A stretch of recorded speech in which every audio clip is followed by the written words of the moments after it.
Buenas tardes. Continuamos con esta sucesión de videos sobre psicoanálisis. En esta ocasión les propongo que nos embarquemos en la diferencia estructural y también clínica que hay entre neurosis y psicosis. Para ello he estado estudiando el seminario 3 de Jacques Lacan. Les recomiendo su lectura. También les recomiendo dos textos de Freud llamados La pérdida de la realidad en neurosis y psicosis y el otro llamado Neurosis y psicosis. Les propongo que ingresemos por el lado de las neurosis haciendo, en primer lugar, una pequeña descripción nosológica en términos freudianos. Cuando nos referimos a neurosis, podemos encontrar tres subdivisiones: neurosis obsesiva, histeria de angustia, también conocida como fobia, o histeria conversiva. Esta última me detengo a explicarla porque por ahí es la menos famosa, por así decir. La histeria conversiva tiene que ver cuando aparece en el cuerpo un síntoma, por ejemplo, se ha dormido la pierna, sin que haya una causa orgánica que haga que esa pierna esté dormida. Esta pierna dormida va a venir a sustituir, como lo describía Federico Biot en uno de sus videos. Él lo hacía en torno a la pierna que se le dormía a Emi, una de las pacientes de Freud, donde esta pierna que a ella se le dormía era la pierna donde su padre apoyaba su pie para que ella lo vendase, ¿no? Él hace una descripción mucho más profunda del caso que les recomiendo que la escuchen. Pero tomo este punto para justamente hacer una primera diferencia clínica.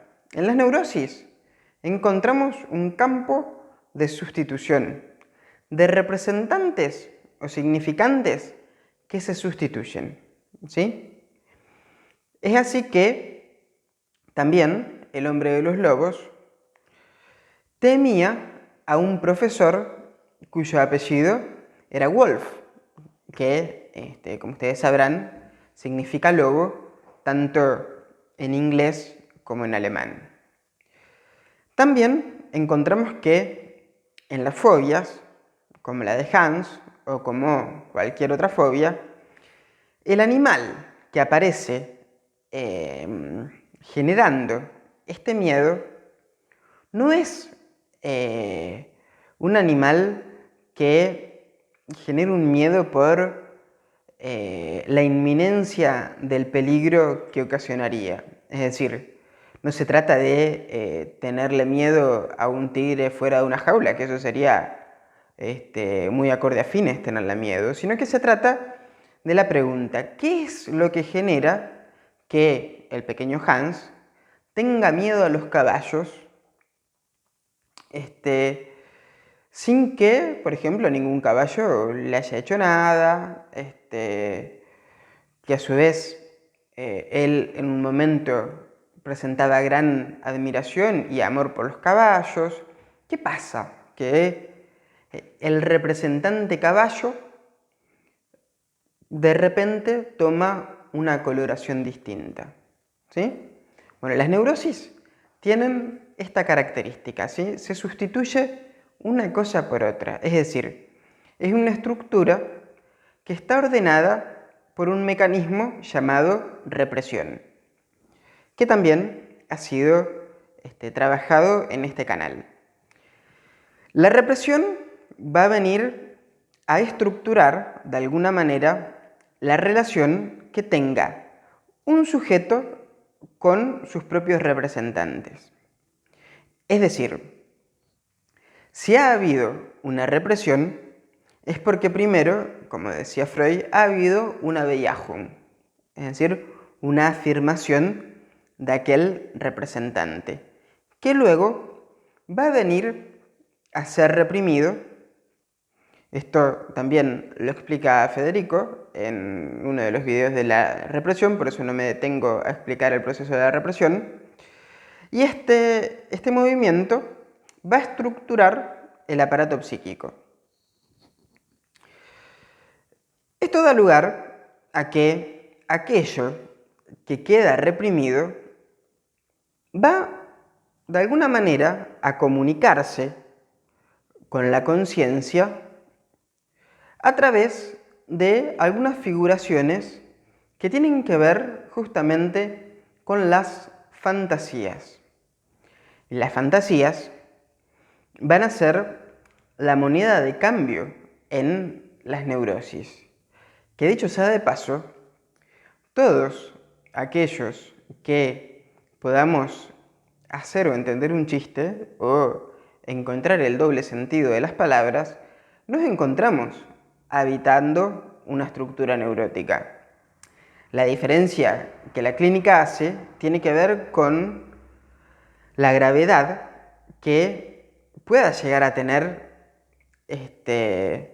la presencia de cierto representante dentro de la estructura. Es decir, neuróticos, bueno, somos aquellos, como describíamos recién, que tenemos una relación metafórica con el lenguaje.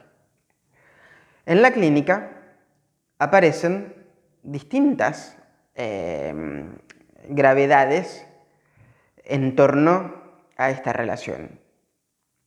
Por ejemplo, los historiales freudianos son siempre historiales de neurosis graves, donde las fantasías cobran un papel que por lo general, en el caso de la psiquiatría, son confundidas, estas fantasías, con delirios, pero no lo son. La gravedad que una neurosis tiene, justamente, se relaciona con el imperio que dichas representaciones generan dentro del yo y lo empiezan a asediar a tal punto que pierde una relación o toda su relación con el mundo de los objetos. Como lo trabajábamos en Introducción del Narcisismo, aquella libido que está puesta en los objetos, en las neurosis, a la hora del desencadenamiento, vuelven a posarse sobre los objetos de la fantasía. Vamos a un ejemplo concreto de Freud. El hombre de las ratas era un joven militar de 27 años que, una tarde, haciendo maniobras militares, junto con su pelotón, se encuentra que, en un descanso, un teniente comienza a relatar una tortura. Esta tortura tenía que ver con colocar ratas en el ano de los prisioneros, ponerle algo para taparlas, tipo una olla, por ejemplo, y aplicarle calor. Al aplicarle calor, las ratas se introducían por el ano. Una tortura espantosa. Uno podría decir, ¿qué tortura espantosa? Y quedar ahí. Pero, para el hombre de las ratas, a causa de su condición, oír sobre esta tortura le genera un desencadenamiento de su enfermedad, que le podemos llamar neurosis obsesiva. A partir de ese momento, él, en sus fantasías, empieza a configurar todo un submundo al cual Freud le atribuía una moneda neurótica de intercambio. Llega a tal punto que este joven organiza una idea completamente alocada en la cual él tenía que realizar un pago a través de un viaje en tren hacia una persona a la cual él no le debía plata, y también se le empiezan a ocurrir ideas del tipo que si él no realiza este tipo de rituales, las ratas se introducirán por el ano de ciertas personas amadas, ¿no? Fíjense cómo encontramos que toda esa libido es puesta para articular esta mega ingeniería fantasmática que enloquece a la persona, porque se ha cortado la relación con la realidad en el manejo que hasta el momento tenía. Entonces, aparece en las neurosis justamente una frase que a Lacan le gustaba mucho, que dice que el sujeto recibe su propio mensaje de forma invertida, ¿sí? Entonces, cuando Freud, también tenía Freud esta hipótesis, dicha de otra manera, cuando Freud empieza a escuchar la historia del hombre de las ratas, oye que este joven amaba e idolatraba a su padre muerto hacía 9 años. Entonces, Freud, cuando escucha que este joven dice que amaba al padre, Freud dice, bueno, lo odia. Encontramos cómo se invierte el mensaje, ¿no? Lo odia y esto es un juicio adverso, dice Freud. Juicio adverso quiere decir cuando uno dice, no, yo no lo odio, lo amo. Entonces, las neurosis tienen esta forma de funcionar en relación al lenguaje donde lo que uno dice no es necesariamente lo que tiene que ver con lo que se escucha. Es por eso que también Lacan decía que un analista debe leer sobre aquello que se escucha. Las neurosis tienen justamente esta estructura de funcionamiento, ¿sí? Que se puede resumir en esta frase. El mensaje vuelve de forma invertida. Y lo podemos encontrar desde distintos puntos de vista, porque, por ejemplo, si pensamos en la demanda, encontramos que muchas personas se quejan de no poder decir que no. Entonces, inventemos un paciente que podemos encontrar en Netflix también, como en esta sencilla serie que han hecho llamada Casi Feliz. El personaje en ningún momento puede decir que no. ¿Y qué es lo que pasa? Cuando le dicen, discúlpame, vos podrías, si no es mucha molestia, venir a hacer un stand-up gratis para el cumpleaños de papá. Ahí encontramos cómo la persona en verdad enuncia que hay una molestia en hacer esto gratis, ¿sí? Y que lo que a nuestro personaje, que en la serie se llama Sebastián, le llega de una forma justamente invertida, porque él lo toma como que no habría molestia, pero en verdad sí habría una molestia.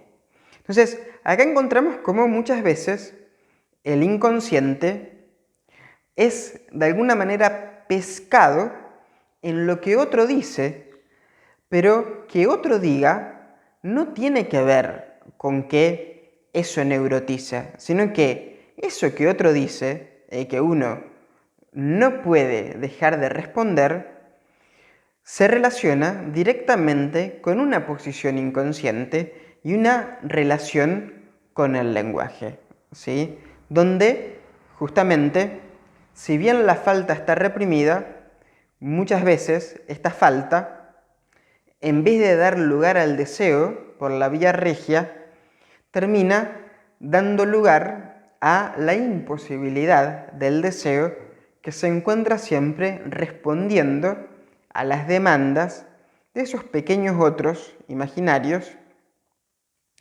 que vienen a articular justamente esta misma fantasmática de la cual nosotros veníamos hablando.